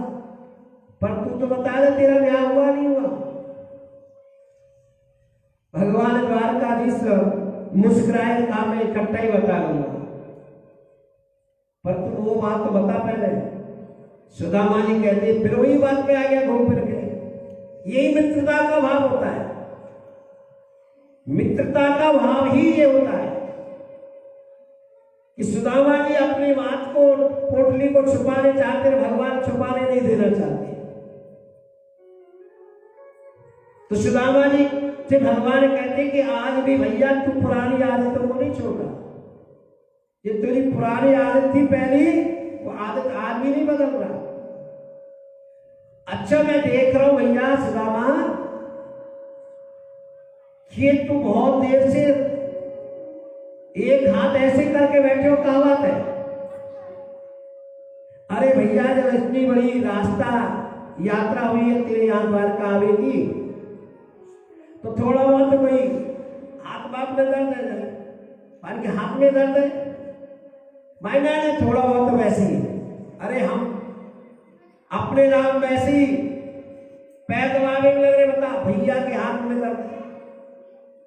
तो भगवान ने कहा, वे तेरा हाथ वाला, रे भाई कृष्ण तू रहने दे, तू मेरे हाथ वाल मत छू। और ऐसे करके सुदामा जी पीछे कोटने लगे।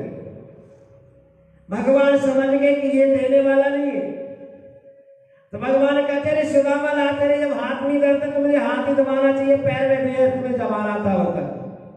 भगवान ने पोटली छुड़ाई और पोटली छुड़ाते ही खोला, 4 जगह के तंदूर थे, 4 प्रकार के तंदूर थे। एक मुट्ठी नारायण ने खाई, एक लोग प्रदान कर दिया। अब दूसरी मुट्ठी खाने में गए तो रुक्मणी जी आ गई, अपनी जैसी संपदा संपूर्ण थे उससे अधिक भगवान ने प्रदान कर दी सुदामा जी को। रुक्मणी ने हाथ पकड़ लिया। अब रुक्मणी के हाथ पकड़ने के लिए यहां संतों ने अनेक प्रकार के अपने अपने तर्क दिए हैं। किसी संत ने कहा रुक्मणी जी ने इसलिए हाथ पकड़ा भगवान का, ये कच्चे चावल है, ज्यादा खा जाओगे तो दर्द हो जाएगा। दूसरे संत ने तर्क दिया कि रुक्मणी ने इसलिए हाथ पकड़ा भगवान का कि 2 लोग तो आप प्रदान कर चुके हैं, 1 लोग तो, और आपने दूसरे लोग दे दिया तो हम जाके कहां बसेंगे, इसलिए हाथ पकड़ा। और तीसरे संत तर्क देते हैं कि रुक्मणी ने इसलिए हाथ नहीं पकड़ा कि कितनी संपदा ले रहे हो, कितनी नहीं दे रहे हो, कोई बात नहीं, सब दे दो।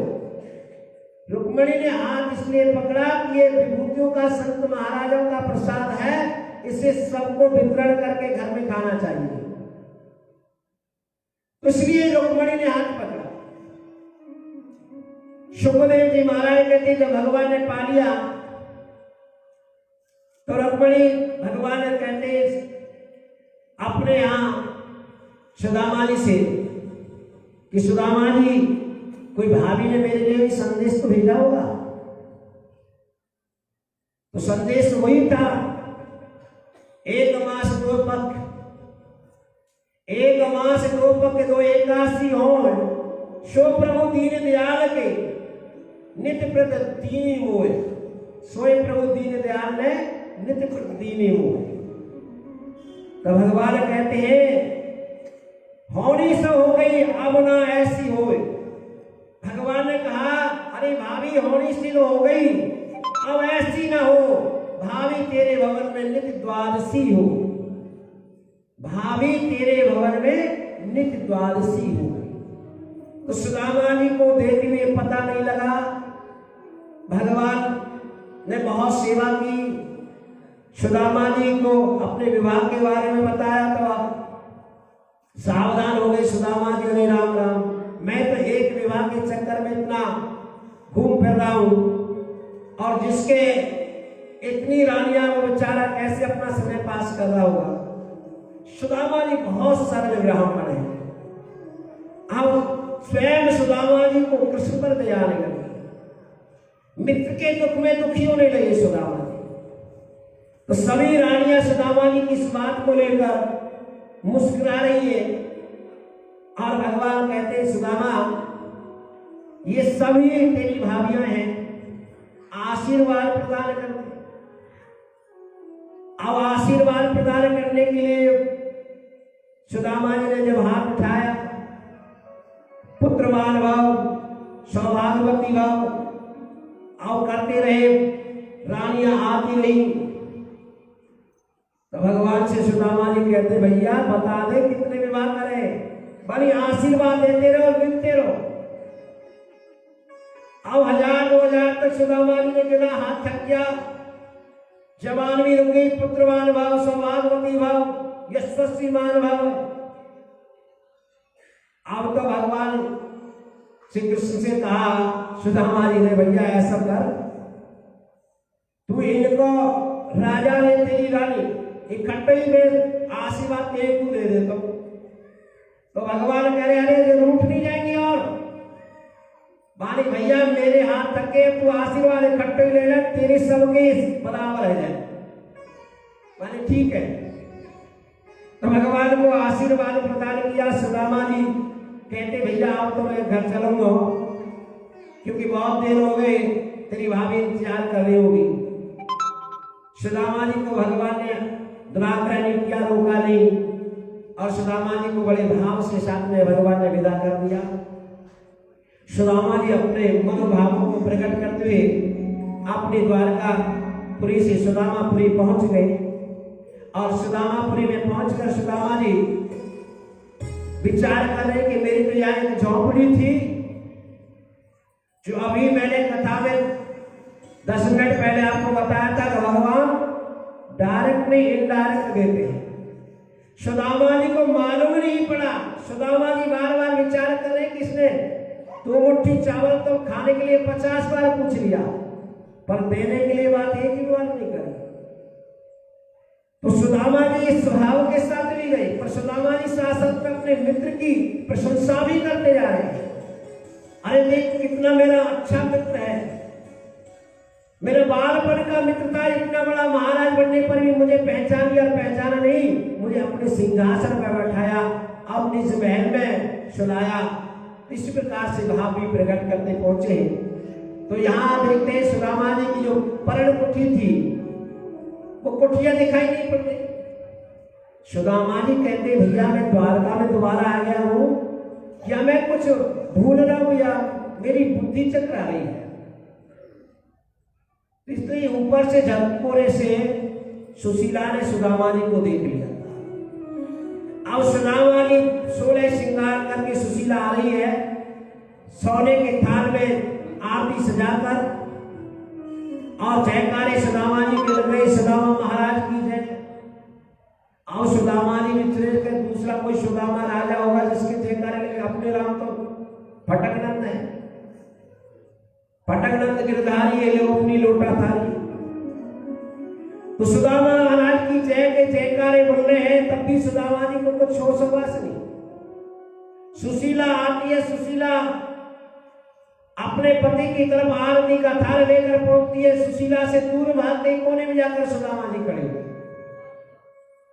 अरे देवी कौन हो तुम? सुशीला ने जब आवाज उसमें कहा, रे महाराज ऐसे अपने मित्र से आए कि मेरे को भूल गए। तब सुदामा जी ने उनकी आवाज पहचानी और भगवान नारायण की बहुत अनेक प्रसार से प्रशंसा की। सुदामा जी ने धन्य है मेरा दीन दयाल, धन्य है। तो सुखदेव जी महाराज कहते ये दीनों पर बंद दया करने वाले प्रभु द्वारकाधीश हैं, गोपाल महाराज हैं। तो ये दीन बंधु की कथा सुखदेव जी महाराज ने परीक्षित जी को सुनाई। अब एक समय सूर्य ग्रहण हुआ। सभी ब्राह्मण देवताओं ने कहा महाराज ये सूर्य ग्रहण बहुत अच्छा है, इसमें हमें कुरुक्षेत्र में जाकर स्नान करना चाहिए ग्रहण में। तो भगवान ने कहा हमारी भी इच्छा है, चलो सूर्य ग्रहण में स्नान करते कुरुक्षेत्र में जाकर। इधर से नंद बाबा आदि सभी ब्रजवासी भी सूर्य ग्रहण के लिए कुरुक्षेत्र पहुंच गए। इधर से पांडव लोग भी सूर्य ग्रहण के कुरुक्षेत्र स्नान के लिए पहुंच गए। अब बड़ा भारी मेला सूर्य ग्रहण का लगता है कुरुक्षेत्र में। बड़े राजा महाराजाओं को अलग व्यवस्था हो जाती है, बड़े बड़े लोगों को। जब देखते हुए आप कुंभ का मेला लगता है तो इनकी महामंडलेश्वर मंडलेश्वर उनकी गाड़ियों पर अलग अलग स्पीकर लग जाते हैं, और स्पीकर लगकर वो सीधी गाड़ी वहीं तक पहुंचती है जहां तक जाना है। ऐसी जो राज कर्मचारी उनकी गाड़ी पर लग जाते स्पीकर। तो भगवान द्वारकाधीश के जो सेवक थे, सैनिक थे, उस मेले में रास्ता बना रहे थे कि महाराज आ रहे हैं, महाराज आ रहे हैं, हट जाइए, रास्ता दीजिए, रास्ता दीजिए। ब्रजवासी लोग वहां खड़े हुए थे, भैया कौन से महाराज आ रहे हैं, कहाँ के महाराज आ रहे हैं? कि द्वारकाधीश महाराज आ रहे हैं। अरे नाम वाम तो बता उनका। कृष्णचंद्र महाराज है द्वारकाधीश। अरे अपना वो कन्हैया द्वारका का राजा बन गया क्या? अरे नाम ठीक प्रकार से लोग सैनिकों ने कहा हमारे महाराज का नाम तो ठीक उच्चारण करो आप। ब्रजवासी ने कहा श्री दामा और मदमंगल ने, अरे तू अपने जाके महाराज से बोल दे जाके कि तेरे बाप वहां खड़े। श्री दामा और मदमंगल कहते हैं उन सैनिकों से अपने बाप बोल देना कि तेरे बाप वहां खड़े। अब सैनिक पहुंचा, महाराज ऐसे ऐसे कुछ लोग हैं और वो आपको अलग प्रकार से बात हम तो कह भी नहीं सकते, इस प्रकार की भाषा का उन्होंने प्रयोग किया है। भगवान ने कहा यथास्थिति बता दो, जो भी उन्होंने कहा वही मुझे सुनाओ। भगवान ने कहा, उन सैनिकों ने कहा भगवान से, महाराज वो तो ऐसे कह रहे हैं कि जहां अपने महाराज से बोलते तेरे बाप वहां खड़े। तो भगवान समझ गए ब्रजवासियों के अलावा और कैसे कोई भाषा बोल ही नहीं सकता ऐसे। तो प्रत्येक ब्रजवासी भगवान को अपना सखा मानता है, मित्र मानता है, कोई पुत्र मानता है। भगवान से भगवान जैसा संबंध तो कभी रखा ही नहीं ब्रजवासियों ने। तो भगवान तुरंत आए, अब सैनिक पीछे पीछे भगवान आगे आगे मधुमंगल आदि से मिले। सबने बताया कि बाबा और दादी भी आए हैं। तो बाबा नंद से भी मिले, यशोदा मैया से मिले, सभी गोपियों से भगवान मिले और गोपियों से श्री राधा रानी से भी भगवान मिले। इधर पांडव आए, उनकी से भी सब मुलाकात हुई। अब भगवान ने अपना सब वहां प्रकरण पूरा हो गया। द्वारका वाले भी आ गए, ब्रजवासी भी आ गए, पांडव भी आ गए। 1 महीना तक पूरे भगवान वही रहे। अब एक दिन निवास जब चल ही रहा था तो देव ऋषि नारद जी आए। नारद जी से वसुदेव जी ने पूछा कि महाराज कोई मेरे मुक्ति का कारण बता दो। नारद पहले तो हंसे, महाराज जिनके यहाँ साक्षात नारायण जिनके साथ रहना, साक्षात नारायण पुत्र रूप में है और वो खुद मुक्ति से कारण मेरे से पूछे, परंतु मैं इन्हें नहीं बताऊंगा तो, क्योंकि ये तो भगवान को अपना पुत्र ही मानते हैं, भगवान तो मानते ही नहीं। तो देव ऋषि नारद कहते हैं वसुदेव जी 10 के दे दो। हमारे ऊपर 3 प्रकार के ऋण हैं। एक पितृ ऋण है, एक ऋषि ऋण है और एक देव ऋण है। पितृ ऋण से आप कब मुक्त होते हैं? जब अपने माता पिता की सेवा करते हैं, उनका अनुकरण करते हैं और विवाह आदि करके संतान उत्पत्ति करते हैं। जब पितृ ऋण से आप मुक्त हो जाते हैं तो ये पुत्र पुत्री का अधिकार है कि अपने जीवित माता पिता की ठीक प्रकार से सेवा करनी चाहिए, उनका अनुकरण करना चाहिए और मरने के बाद श्राद्ध आदि पुण्यतिथि आदि करनी चाहिए। ये पुत्र ऋण से ऋणी हो जाता है, पितरों के ऋण से। दूसरा ऋषि ऋण है। ऋषि ऋण में बताया गया है कि हमें अच्छे शास्त्रों का अध्ययन करना चाहिए। शास्त्रों का, पुराणों का अध्ययन करें, कथा भागवत सुने और हम आए हुए अतिथि मेहमानों का आदर सत्कार करें तो हम ऋषि ऋण से ऋणी हो जाते हैं। तो नारद जी ने कहा कि आप महाराज पितृ ऋण से भी ऋणी है और आप ऋषि के ऋण से भी ऋणी है, क्योंकि आपने बहुत शास्त्रों का अध्ययन भी किया है और ऋषि महात्मा रोजाना आपके यहाँ आते रहते हैं। पर अभी आपके पास में एक ऋण है। कौन सा? देव ऋण। आपने शास्त्र पढ़ लिए, सब कुछ है, पर आपने यज्ञ नहीं किया। आप यज्ञ करेंगे तो देव ऋण से ऋणी होंगे। अरे देवताओं का ऋण हमारे ऊपर किस प्रकार से है?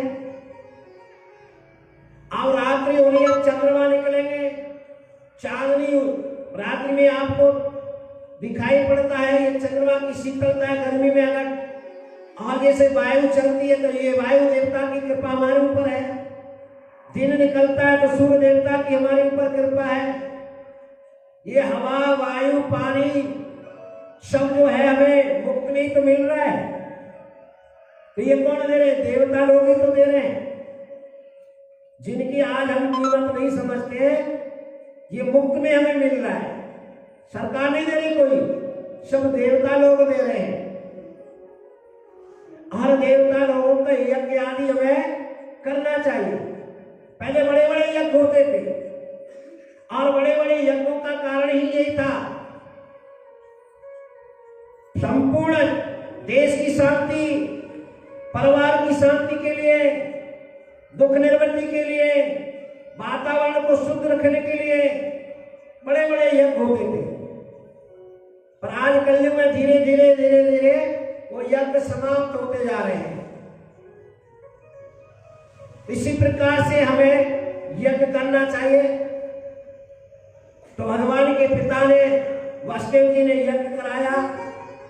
सब ऋषि आए हुए थे वहीं, किसी को होता ऋतु बनाकर यज्ञ प्रारंभ हो गया। यज्ञ अच्छी प्रकार से संपन्न हो गया वासुदेव जी का।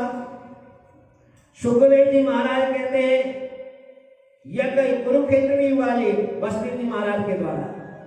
तो 3-4 महीने वहीं तक रहे और फिर अपने अपने द्वारकापुरी निवासी द्वारका चले गए, ब्रजवासी अपने मथुरा वृंदावन पहुंच गए, पांडव अपने इंद्रप्रस्थ आ गए।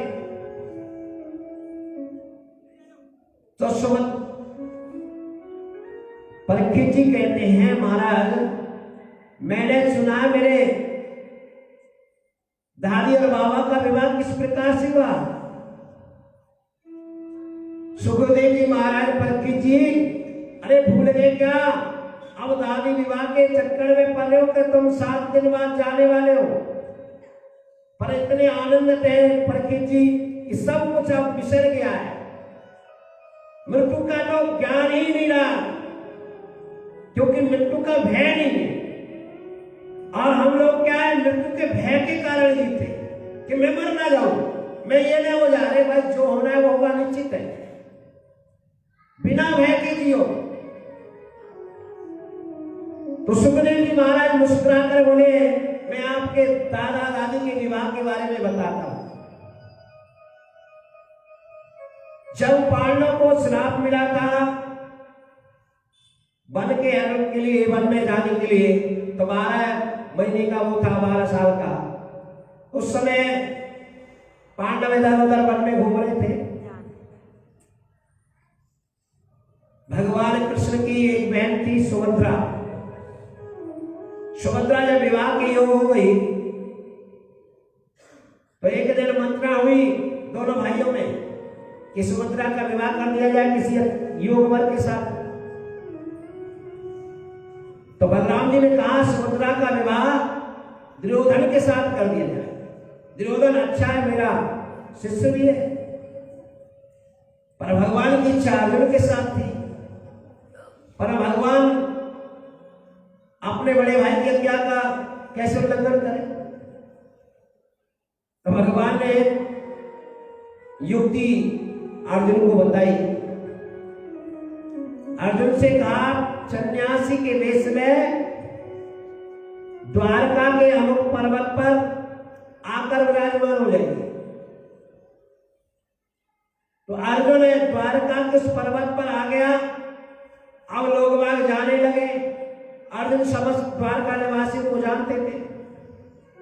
तो जो ही महाराज जी के सन्यासी के पास जाए, महाराज से पूछे मेरे हाल चाल होता है, तो उनका सबका नाम, सबकी जन्म पत्री खोल दे महाराज। तो प्रसिद्धि वगैरह, महाराज तो बड़े जानकार है। एक दिन जब ये सारी प्रशंसा सुनी तो दाऊदी महाराज पहुंच गए। तो अर्जुन कुछ शर्माए सहमे दाऊ जी को देखकर, पर संत बने हुए यहाँ तो सन्यासी का वेश है। तो दाऊ जी महाराज ने नमो नारायण प्रभु। तो अर्जुन ने भी नमो नारायण कहा। दाऊ जी महाराज क्या हाल चाल है? मुझे तो लगता है कि आप अपनी बहन की चिंता में चिंतित रह गए। विवाह के लिए आपकी बहन का नाम सुभद्रा है और मैं तो चाहता हूं अर्जुन जैसा सुयोग और आपको मिलेगा नहीं। मुझे तो यही लग रहा है, यही निश्चित हुआ कि सुभद्रा का विवाह अर्जुन के साथ ही होगा। दाऊद जी महाराज कहते हैं ये तो भविष्य की बात है, किसके साथ में होता है किसके साथ में नहीं। पर महाराज आपकी बात बिल्कुल सटीक है सब। आप ऐसा है कि आप हमारे घर पे हमें कृपा करिए, हमारे घर पे भोजन के लिए आइए। तो अर्जुन ने कहा वैसे तो हम किसी के यहाँ जाते नहीं भोजन के लिए, पर आप अनुग्रह कर रहे हैं तो ठीक है, हम आपके घर आ जाएंगे। तो अर्जुन को लेवाकर दाऊद जी महाराज चले गए अपने द्वारकापुरी में महल में आकर। कृष्ण भी मिल गए। कृष्ण कहा महाराज नमो नारायण। तो अर्जुन कहता नमो नारायण बच्चे। तो भगवान कहते हैं दाऊद जी महाराज से भैया ऐसा है कि कुछ सेवा हम भी कर रहे हैं महाराज जी की, आप अपना काम धंधा देख लो। तो अर्जुन को वहां बैठा दिया और सुभद्रा से कह दिया कि बहुत बड़े संत हैं, आप अपने हाथ से ले भोजन कराओ और अच्छा भोजन बना कर खिलाओ। भाई ठीक है भैया। अब सुभद्रा भोजन करा रही है तो भगवान कृष्ण ने कहा सुभद्रा देख मेरे कोई अचानक काम आ गया, मैं तो जा रहा हूं, तो महाराज जी अच्छी प्रकार से भोजन करा देना। तो भगवान चले गए। सुभद्रा ने जब देखा अर्जुन की तरफ दृष्टि डाल के तो लग तो अर्जुन ही रहा है, पर हो सकता है अर्जुन क्यों यहां संत वेश में आएगा, कोई दूसरा हो सकता है।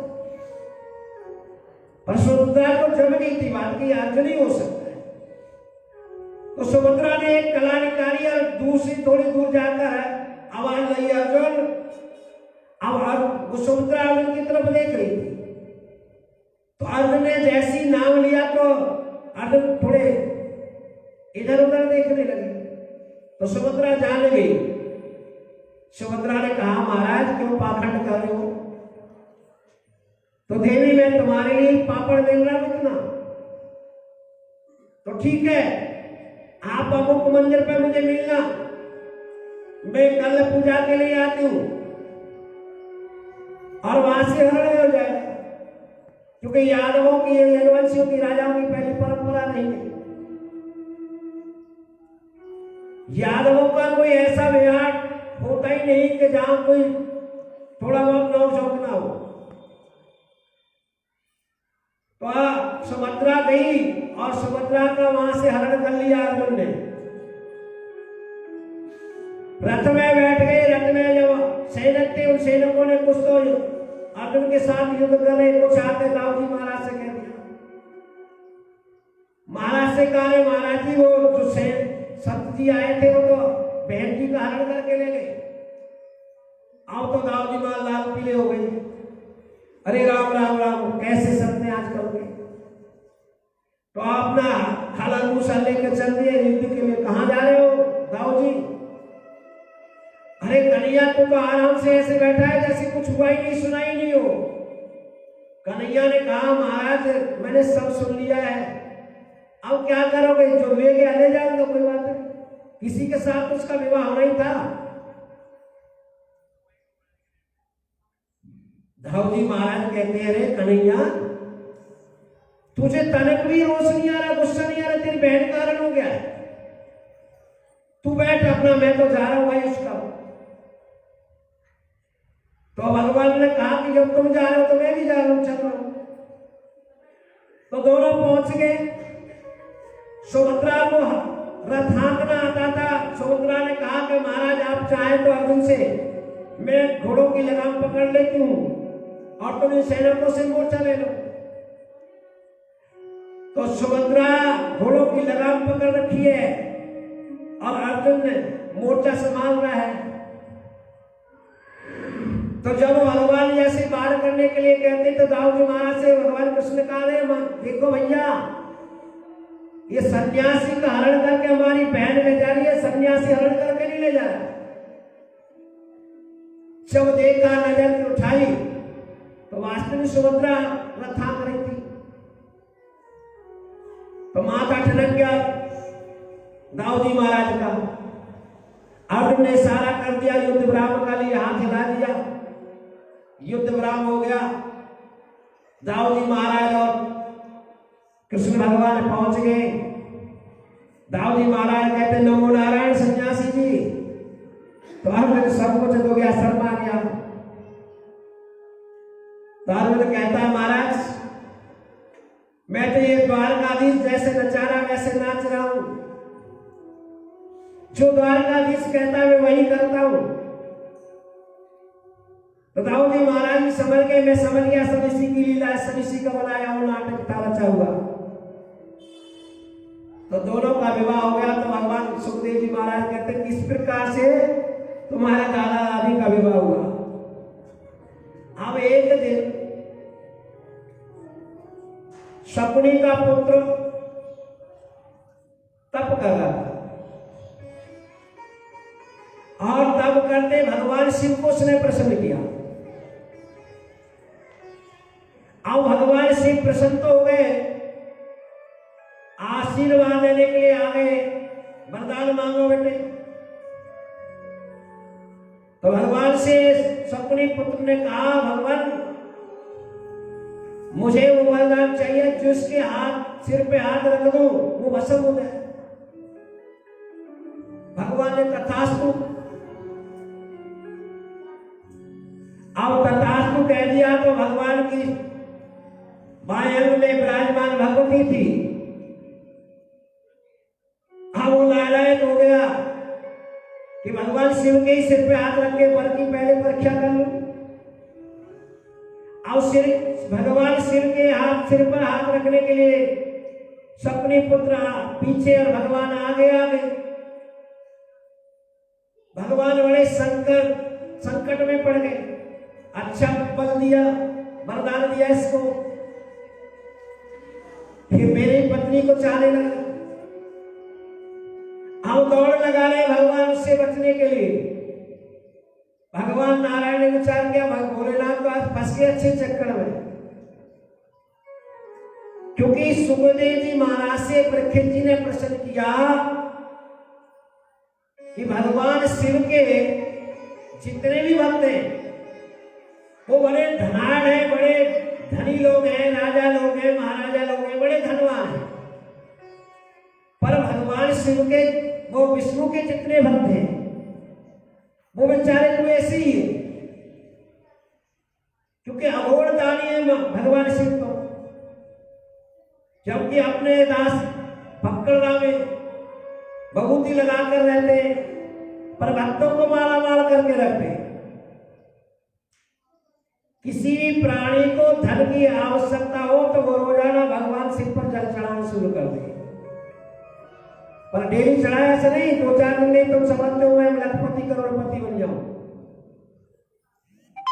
तो धन की परम आवश्यकता हो भगवान शिव पर जल चढ़ाना शुरू करें। तो भगवान शिव अहोड़ दानी बहुत जल्दी प्रसन्न हो जाते, खुश हो जाते, दे देते। आज अपने वर के चक्कर में भगवान शिव फंस गए। तो भगवान ने एक बटुक का ब्रह्मचारी का उदाहरण किया नारायण ने। तो भगवान नारायण जब आ गए, बटुक ब्रह्मचारी शकुनी पुत्र से कहा कहां जा रहे हो, क्या आज इतनी लखपत हो रही, आप इतने पसीना में क्या बात। अरे इस समय मेरे को बात करने की फुर्सत नहीं है, क्योंकि मैं भगवान शिव के वरदान की परीक्षा कर रहा हूं। इन्होंने मुझे वरदान दिया था कि जिसके सिर पे हाथ रखूंगा वो वशम हो जाएगा। तो ये भाग जाएंगे अगर मैं नहीं दौड़ूंगा तो इनके पीछे। भगवान ने थोड़े से भगवान शिव को भी झटका दिया, अरे भोलेनाथ इधर आओ, रुको। तो भगवान समझ गए कुछ ना कुछ बात है, तो रुक गए भगवान शिव। शकुनी के पुत्र से भी कहा, अरे ये वरदान तो मेरे को भी इन्होंने दिया था, और ये भांग पी के पता नहीं पर क्या क्या वरदान दे देते, पर इनका वरदान है कोई सही निकला है, सत्य निकला है, वो जरूरी थोड़ी है। मानी कि क्या करे, इनका वरदान सत्य नहीं है। मानी कि हाँ मैंने तो अपने सिर पर कितनी बार हाथ घुमाता हूं, मैं तो भस्म हुआ नहीं आता, मैं तुम्हारे सामने घुमा देता हूं। भगवान ने अपनी बातों में इसको ठुकरा दिया और अपने पुत्र से कहा, अगर आपको विश्वास नहीं हो रहा हो तो ऐसा करो, आप अपने सिर पे हाथ रख लो। मानी क्या बात है? बल्कि हाँ मैं सही तो कह रहा, अरे मैं भस्म हो जाऊंगा। अरे आप भस्म हो तो ऐसा एक तरीका मैं बता देता हूं कि धीरे धीरे ऊपर से हाथ को लाना, और जब अगर तपन लगे, आग लगने लगे, हाथ में जलने लगे, तो हाथ को ऊपर से हटा देना, समझ जाना कि बस सही है। तो बोले कि हाँ ये बात तो ठीक है। तो जैसे ही स्वप्नी पुत्र ने हाथ अपने सिर पर रखा, ऐसे धीरे धीरे लाया, तो यार गर्म हो रहा है क्या? मन नहीं। तो भगवान ने जोर से उसके सिर पर ऐसे लगा दिया, तो भस्म हो गया। तो भगवान शिव तो भगवान से हाथ जोड़ने लगे, महाराज आपने अच्छा बचाया। तो भगवान ने कहा कि ऐसा मत करा करो भगवान कि खुद ही चक्कर में फंस जाते हो। तो भगवान शिव ने कहा कि अब खाई तो खाई, पर अब आगे खाई तो राम दुआई। अब ऐसा वरदान किसी को नहीं, कान पकड़ता हूं। सुखदेव जी महाराज कहते इस प्रकार से भगवान ने शिव के प्राण संकट से बचाए। दूसरा, एक बार बहुत ऋषि महात्माओं की मीटिंग हुई कि भी कौन सा देवता सबसे बड़ा है। अब भृगु जी को नियुक्त कर दिया कि भृगु जी पहचान करेंगे कि कौन सा देवता बड़ा है। तो भृगु जी अपने निकले, सबसे पहले ब्रह्मा जी के पास गए। ब्रह्मा जी से ना दंडवत की ना प्रणाम किया। ब्रह्मा जी नाराज हो गए, क्या पुत्र है मेरा? भृगु जी ब्रह्मा जी के पुत्र है। अरे ऐसे निकम में पुत्र से क्या, ना राम राम ना श्याम श्याम, चरण स्पर्श ने कुछ, चल दे सीधे। कहां पहुंचे? कैलाश में। अब कैलाश